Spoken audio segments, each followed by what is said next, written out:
여호와의 산에 오를 자 누구며 그의 거룩한 곳에 설 자가 누구인가?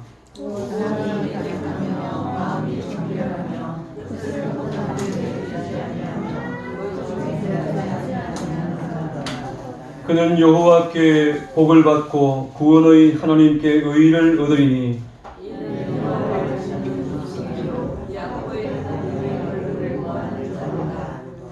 아멘. 이 시간에는 학습 교인 세우도록 하겠습니다. 제가 호명하면 자리에서 일어서 주시고 일어서 주시면 되겠습니다. 김의회 김혜연 성도님 자리에서 일어서 주시고 오른손을 들어 주시기 바랍니다. 제가 이렇게 이제 서약을 하면 잘 들으시고 예라고 답을 해주시면 되겠습니다. 여러분은 이제부터 죄악된 생활을 버리고 참 신이신 하나님만 믿고 섬기기로 서약하십니까? 여러분은 예수 그리스도만이 우리를 죄악에서 구원하신 구주이심을 확실히 믿습니까? 여러분은 성경을 하나님의 말씀으로 믿고 매일 그 말씀을 읽고 배우며 그 말씀대로 순복하기로 서약합니까? 마지막 한 가지만 더 묻겠습니다. 여러분은 주의를 거룩하게 지키며 교회의 예법을 배우며 세례를 받을 때까지 신앙생활에 정진할 것을 서약합니까? 아멘. 손을 내리시고 우리 한번 기도하겠습니다. 귀하신 하나님, 주님 은혜를 감사합니다. 하나님, 오늘 우리 김의회 성도님 또 김혜연 성도님 학습 교인으로 세워주심을 감사합니다.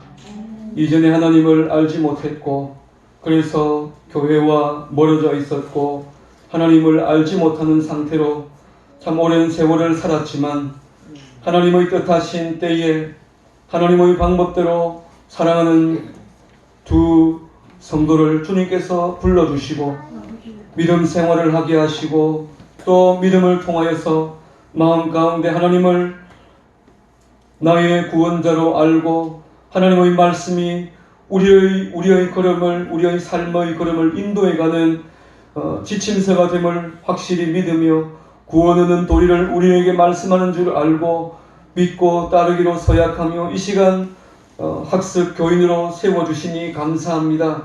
하나님께서 우리 두 성도들의 가정 위에 주님께서 은혜를 베풀어 주시기를 원하옵고 신앙생활을 해나갈 때 하나님께서 마음 가운데 더욱더 담대한 마음을 주시고 변함없는 마음을 주시고 확실한 마음을 주시어서 변함없이 주님을 사랑하며 믿음의 삶을 살아갈 수 있도록 은혜를 베풀어 주시옵소서.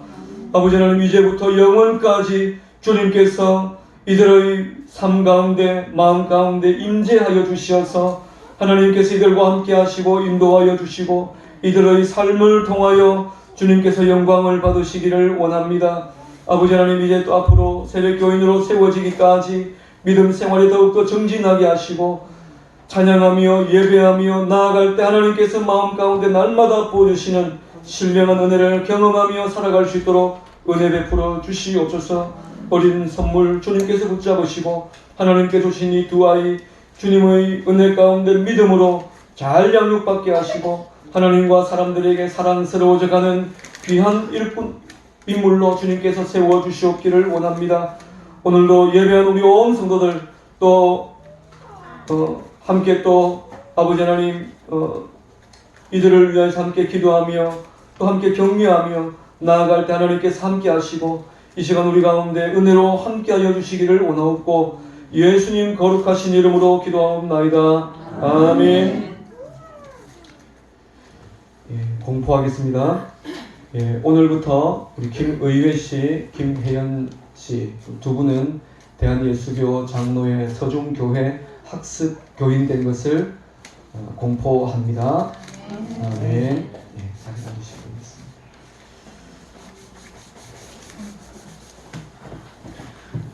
있습니다. 오늘 시편 24편 말씀을 읽었습니다. 오늘 시편 24편의 말씀은 다윗이 쓴 시입니다.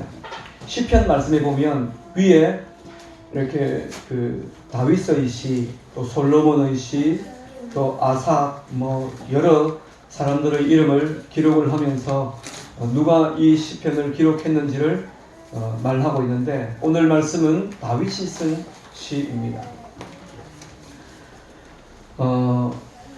자, 그러면 오늘 쓴 이 시가 언제쯤 기록이 되었을까?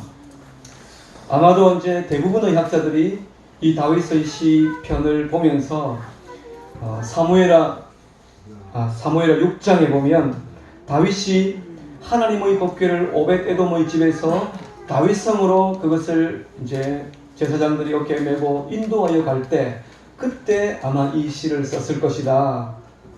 또 적어도 그때를 회상하면서 이 시를 썼을 것이다 라고 생각을 하고 있습니다.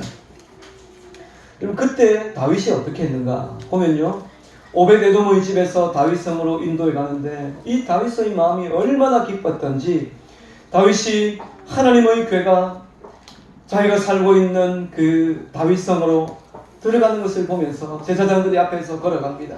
한 걸음 두 걸음 그렇게 해서 6걸음 걸어가면 멈춰달라고 이야기하고, 거기서 양을 잡아서 하나님께 제사를 드렸습니다.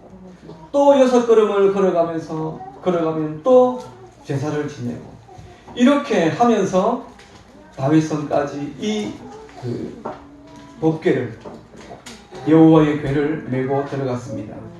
다윗이 이때 얼마나 기뻤던지 보면요, 이 다윗이 그 하나님의 법궤가 다윗성으로 들어갈 그때 다윗이 너무너무 기뻐가지고, 그때 다윗이 이스라엘의 왕인데 왕임에도 불구하고 이렇게 이제 그 춤을 갖다가 막 추는데요, 저는 춤 추는 걸 싫어하기도 하고 잘 못 추니까 저는 춤 잘 안 추는 게 아니고 저는 전혀 안 춥니다. 안 추는데, 근데 이 다윗은 춤을 얼마나 막 기뻐서 춤을 추는지 사람들이 보기에 그렇게 막 멋진 춤을 추지 않았던 것 같아요.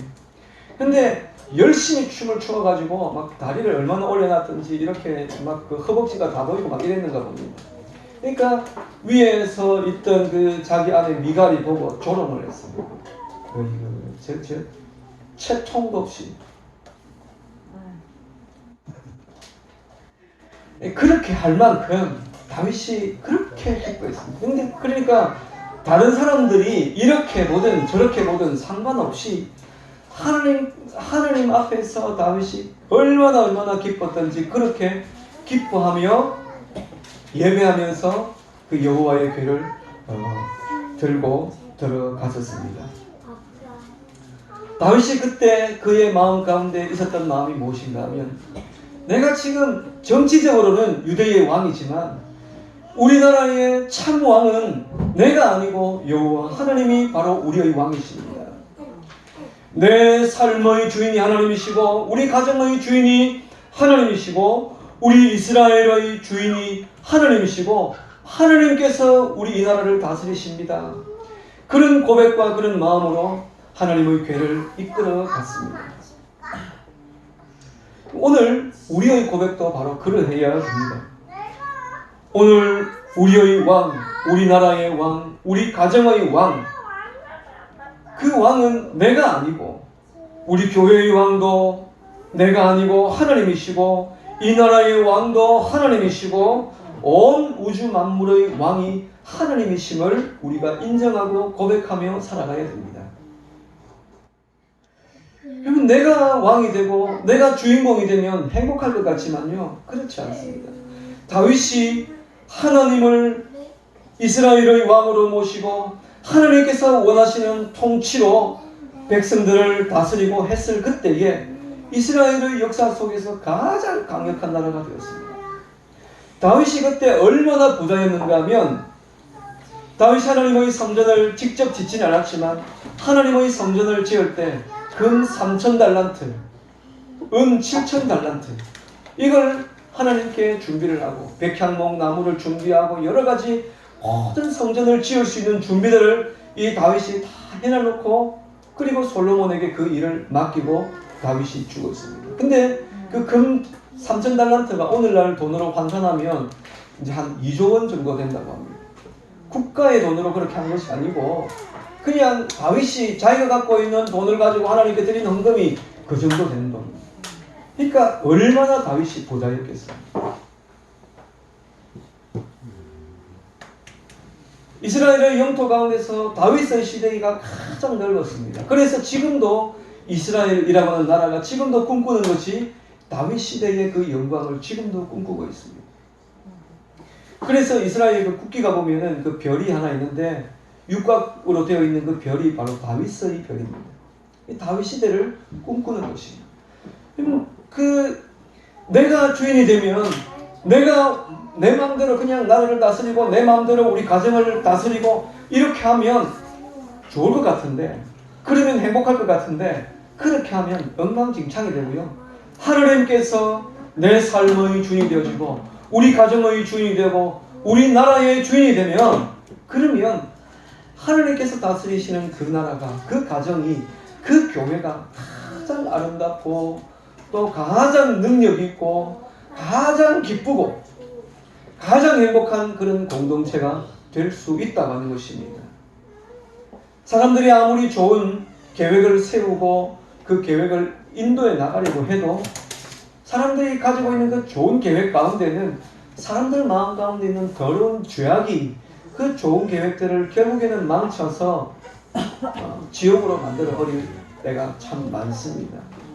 그래서 사람이 주인 되는 그런 나라, 사람이 중심되는 나라, 그렇게 꿈꾸면서 이야기하고 떠들었던 나라들이 지금 어떻게 됐습니까?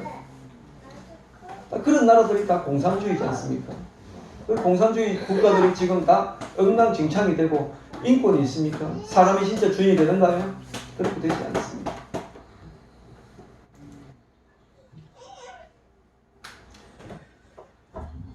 다윗은 온 우주의 왕이 하나님이시다. 우리의 왕, 그리고 무엇보다도 나의 왕이 하나님이시다. 그 고백으로 살았던 사람이 바로 다윗입니다.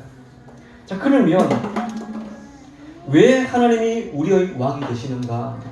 하나님이 왜 우리의 주인이 되시는가? 오늘 우리가 읽은 말씀 1절, 2절 말씀을 보면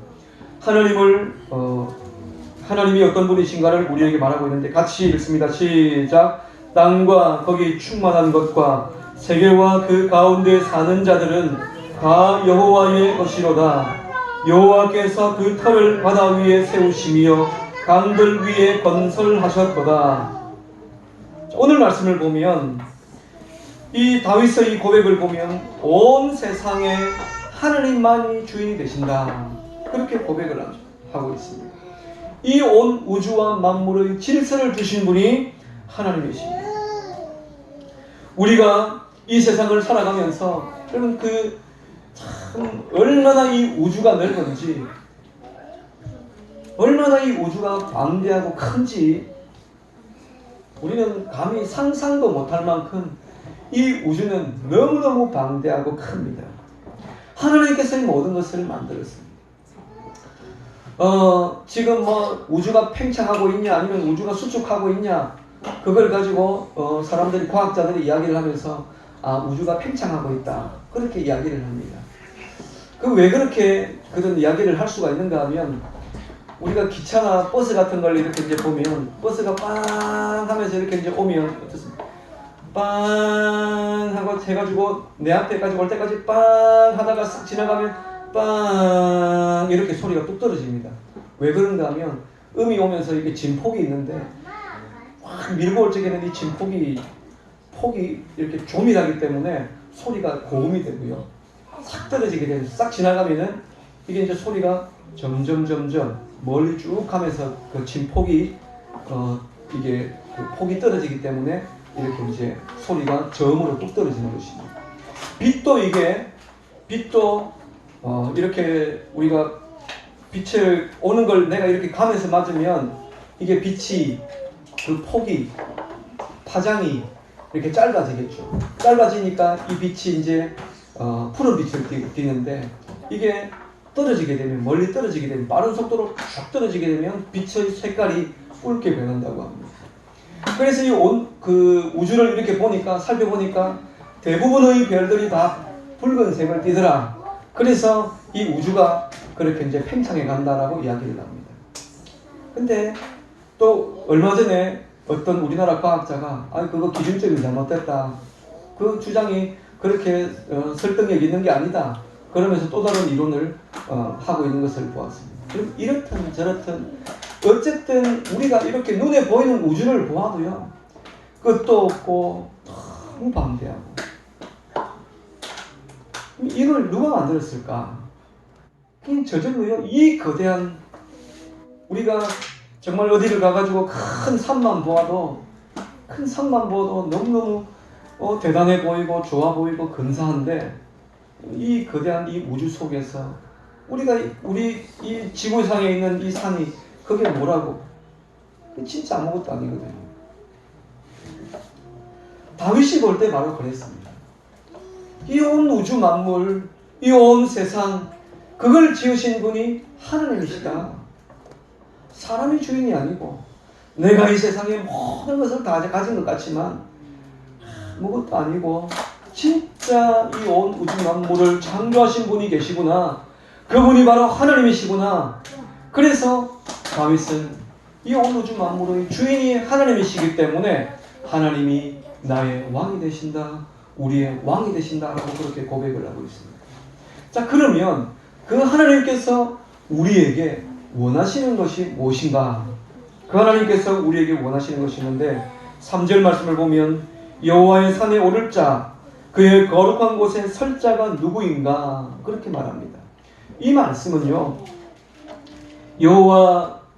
여호와의 산에 오를 자 하나님의 거룩한 곳에 설 자 이 말은 같은 의미인데 하나님께 예배할 자가 누구냐라고 하는 말입니다.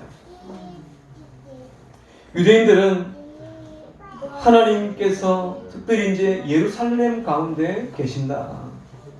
하나님께서 이 지구의 온 세상 많은 사람들 가운데서 이 이스라엘 그 가운데서 예루살렘 그곳에 하나님께서 관심을 갖고 계신다. 그리고 그 가운데 있는 하나님의 성전에 하나님께서 거하시면서 당신의 백성들이 드리는 예배를 받으시는 분이시다. 그렇게 그들은 생각을 했습니다.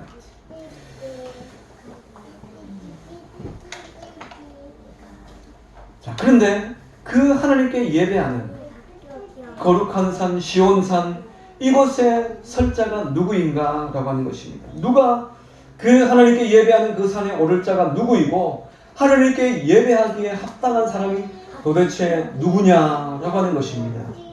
다윗은 오늘 말씀을 통해서 몇 가지를 우리에게 말하고 있는데 먼저 손이 깨끗한 사람이라고 이야기를 하고 있습니다.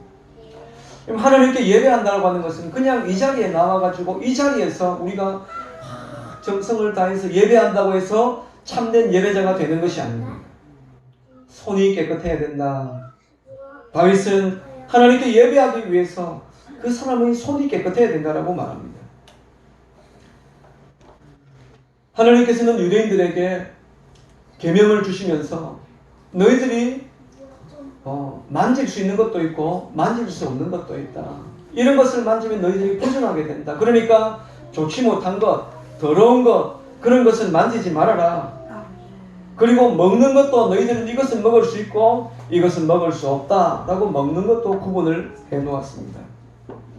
성경은 우리에게 손이 깨끗한 사람이 하나님께 예배할 수 있다고 했는데 이 말은요 우리의 행위가 하나님 앞에 깨끗해야 된다라고 하는 것입니다. 대부분 우리의 모든 행실은 손으로 하고 있습니다. 여러분 음식을 준비하는 거 뭘로 합니까? 입으로 음식을 준비하나요? 입을 가지고 깍두기 썰고 입을 가지고 국 끓이고 밥하고 할 수 있습니까?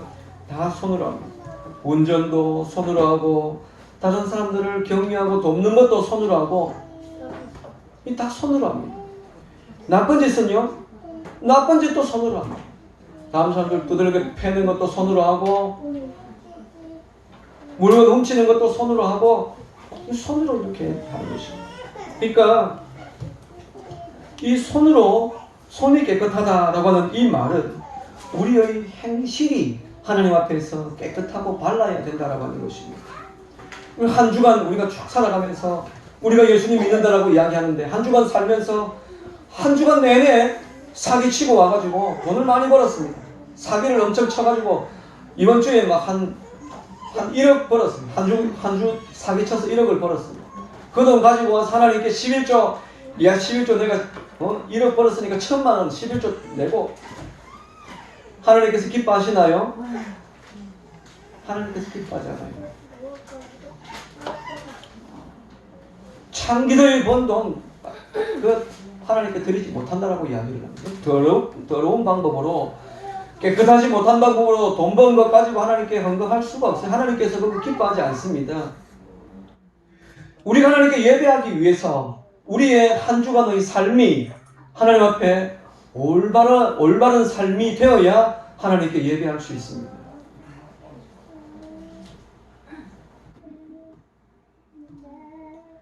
우리의 손을 통해서 우리는 불의를 행할 수도 있고, 우리는 우리의 손을 통해서 의로운 삶을 살아갈 수 있습니다. 출애굽기 17장에 보면 이스라엘 백성들이 아말렉과 전투를 벌이는데, 그때 아말렉 군사들이 아주 용맹한 군사들이었습니다. 그래서 이스라엘과 싸울 때에 모세는 산 위에 올라가고, 그리고 여호수아와 여러 군사들은 산 아래에서 이제 싸움을 싸우는데, 그때 여호수아와 장수들은 싸움을 싸우지만 모세는 산 위에 올라가서 하나님께 손을 들고 기도했습니다.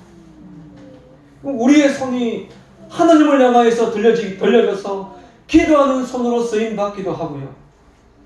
죄악된 일에 그 아담의 아들 가인은 자기 동생을 돌을 잡아서 동생을 때려 죽이는 그런 일에 이 손이 쓰여졌습니다. 기도하는 일에 쓰이기도 하고, 사람을 죽이는 살인하는 일에도 우리 손이 쓰여지게 되는 것입니다. 우리 손으로 우리의 자녀들을 축복할 수도 있고요. 이렇게 하나님께서는 우리가 가지고 있는 이 손을 가지고 거룩한 일에, 깨끗한 일에, 선한 일에, 돕는 일에 쓰임받기를 원하신다라고 하는 것입니다. 이런 사람이 하나님께 예배할 수 있습니다. 두 번째, 손이 깨끗할 뿐만 아니라 두 번째, 마음이 청결한 사람을 이야기합니다. 우리가 예배할 때 우리 마음이 참 중요합니다. 예배할 때 예수님께서 어디에 임재하고 계시는가 하면 우리 마음 가운데 예수님께서 거하십니다. 우리 마음 가운데 그 귀하신 예수님을 우리 마음 가운데 모시는데, 우리 마음에 온갖 더러운 것들로 가득 차 있다고 한다면 예수님을 모실 수 없지 않습니까? 성경을 보면 사람은 외모를 보지만 사람은 외모를 보아요. 근데 야훼 하나님께서는 그 사람의 중심을 보신다라고 말하고 있습니다. 그래서 우리의 중심이 하나님 앞에 발라야 된다. 우리의 중심이 하나님 앞에 깨끗해야 된다라고 말하고 있습니다. 그래서 잠언 4장 23절 말씀에 보면 무릇 지킬 만한 것보다 더욱 네 마음을 지키라. 생명의 근원이 그 속에서 나기 때문이다 라고 그렇게 말하고 있습니다. 지키는 것, 우리가 여러 가지 지킬 것이 참 많지만 그 가운데서 우리가 힘써 지켜야 될 것이 우리의 마음을 지켜내는 것입니다. 우리가 예배하러 올 때마다 우리의 외모를 우리가 신경을 많이 쓰잖아요. 오늘 이렇게 보니까 참 우리가 평소 때도 보면 다 이쁘고 또 멋있고 이렇지만 예배하러 올 때가 훨씬 더 이쁘고 또 멋있고 그런 모습으로 우리가 하나님께 예배하러 나옵니다. 우리가 참 그런 게 참 중요합니다. 그런데 그것보다 더 중요한 것이 있는데 그것은 우리의 마음을 살피는 것입니다. 우리의 마음을 살피고 우리 마음이 깨끗한 상태로 하나님께 나와야 된다라고 하는 것입니다. 그리고 뜻을 하나님께 두라고 그렇게 말하고 있습니다. 예배자는 뜻을 허탄한 데 두지 않는다.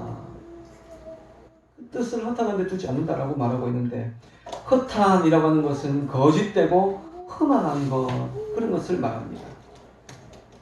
우리가 예배하는 것과 우리 마음에 뜻하는 것이 무슨 상관이 있나 그런 생각을 할 수 있지만, 성경은 참된 예배자가 되기 위해서는 가치 없는 일, 우상 숭배하는 일, 열매 없는 일, 거기에 우리의 뜻을 거기에 두면 안 된다라고 그렇게 말합니다.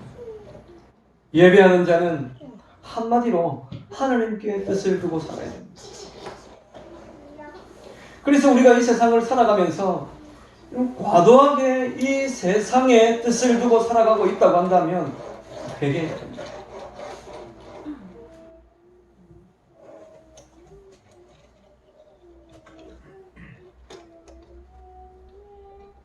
다니엘은 뜻을 정하여서 왕이 그에게 주는 음식, 왕이 그에게 주는 포도주, 그런 것으로 자기를 더럽히지 않으려고 했었습니다.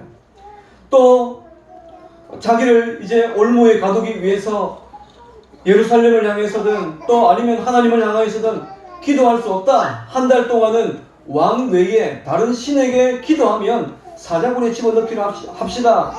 그렇게 해서 이 다리오 왕이 신하들의 꾀임에 의해서 신하들이 한 달 동안 자기에게만 경배한다고 하니까 기분이 좋아서 도장을 딱 찍었는데, 도장을 딱 찍고 나서 보니까 다니엘이 딱 걸린 거예요.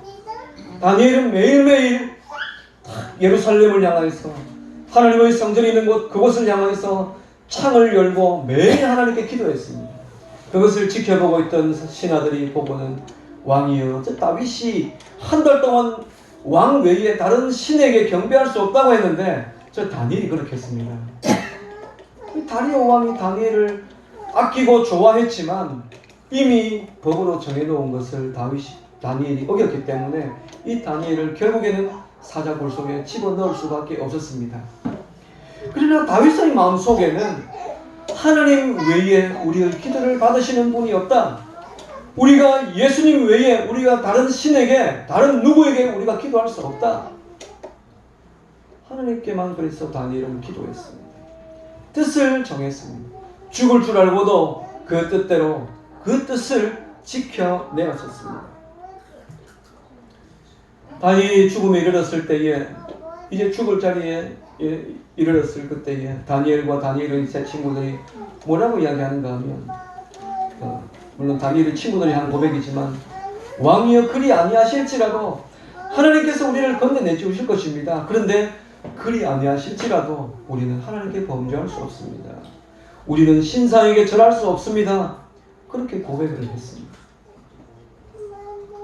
이것이 예배자의 마음입니다. 이것이 우리가 하나님을 섬기는 자의 마음입니다.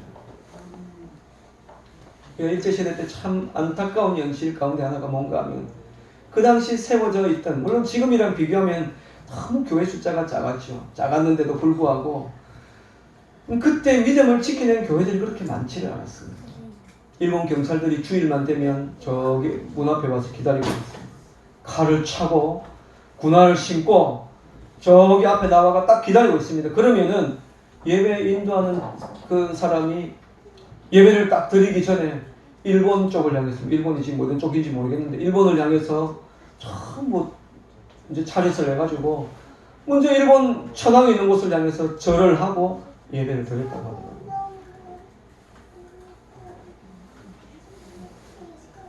그런 위협 앞에 그 참 신앙을 지켜낸 사람들이 참 드물었습니다. 오늘 우리는 어떻겠습니까? 오늘 우린들 정말 그런 그 위협 앞에서 하나님 앞에 부끄러움 없는 그런 모습으로 주님만을 예배하며 섬길 그런 마음의 각오를 가지고 우리가 예배하고 있나? 정말 우리는 그렇게 예배할 수 있을까?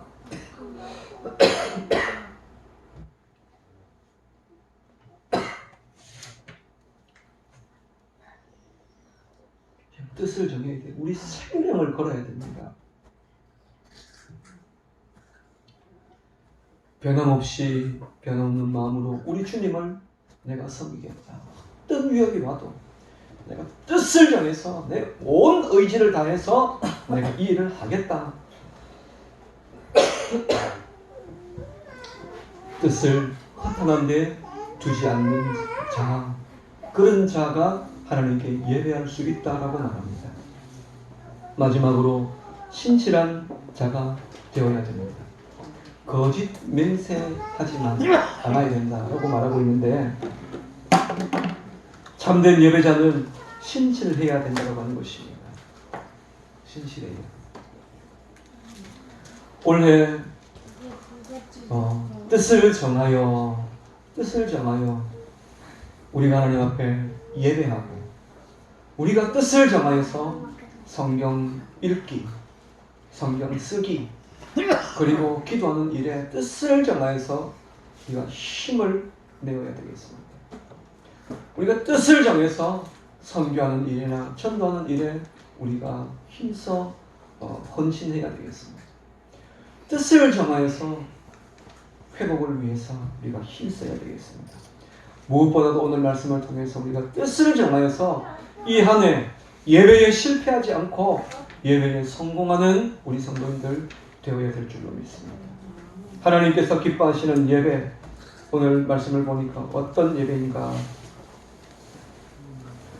손이 깨끗한 삶, 마음이 청결하고 뜻을 허탄한 데 두지 아니하고 거짓 맹세하지 않는 자, 그런 사람이 예배자라고 그렇게 말하고 있는데, 이제 올해 남은 주간이 오늘까지 포함해서 51주가 남았습니다. 오전 예배와 오후 예배를 우리가 드린다고 한다면 102번의 예배를 우리가 드리게 됩니다. 예배할 때마다, 주님 앞에 예배할 때마다 우리의 온 마음을 다하고 정성을 다하고, 그래서 우리가 하나님을 예배하는 자로 섬겨야 될 줄로 믿습니다. 지난주에도 예배 드렸고, 이번 주도 예배 드렸고, 다음 주도 예배 드릴 거니까, 그러니까 이번 주 한 주쯤은 내가 그냥 좀 생각을 딴 데 두고 장난치면서 그렇게 예배해도 되겠지, 생각 없이 그렇게 내가 좀 하나님께 그렇게 살아도 되겠지, 그런 삶이 우리의 인생이 되어버려요. 한 주 한 주, 한 시간 한 시간, 하루하루 하나님 앞에 온전한 예배로 나아가야 될 줄로 믿습니다. 예배에 성공하면 믿음이 자라게 됩니다. 예배에 성공하면 그 사람의 인생을 성공하게 될 줄로 믿습니다. 한 주간 더욱더 예배에 우리가 힘쓰고 정성을 다해 예배하며 하나님을 섬기는 우리 성도님들 되시기를 축원합니다. 기도하겠습니다. 우리 하나님, 귀하신 은혜를 감사합니다. 오늘 말씀을 통해 우리에게 하나님이 온 우주와 만물의 주인이 되시고, 다윗의 고백과 같이 하나님께 예배하는 자는 손이 깨끗하고 마음이 청결하고 뜻을 허탄한 데 두지 아니하고 거짓 맹세하지 않는 신실한 사람이 하나님께 예배할 수 있다고 하였는데, 하나님, 우리의 온 성도들의 삶을 주님께서 붙잡으시고 마음을 붙잡으시고 아버지 하나님께 예배할 때마다 온 정성을 다해 하나님을 기뻐하며 예배하며 섬길 수 있도록 은혜 베풀어 주시기를 원합니다. 2020년 이 한 해를 저희들이 살아가면서 예배에 실패하지 않도록 주님께서 붙잡아 주시옵소서. 우리의 온 마음을 다해 하나님을 섬기며 예배하는 저희들 되게 하여 주시옵소서. 또한 아버지 하나님, 우리 가정과 우리 교회 주님께서 붙잡으시고 하나님께서 기뻐하시는 가정, 기뻐하시는 교회 세워갈 수 있도록 주님께서 은혜를 베풀어 주시옵소서. 하나님이 우리 온 세상의 주인이실 뿐만 아니라 우리 가정과 우리 교회, 내 삶의 주인 되심을 인정하며 살아가는 저희들의 삶이 되도록 함께하여 주시기를 원하옵고 예수님 이름으로 기도하옵나이다. 아멘.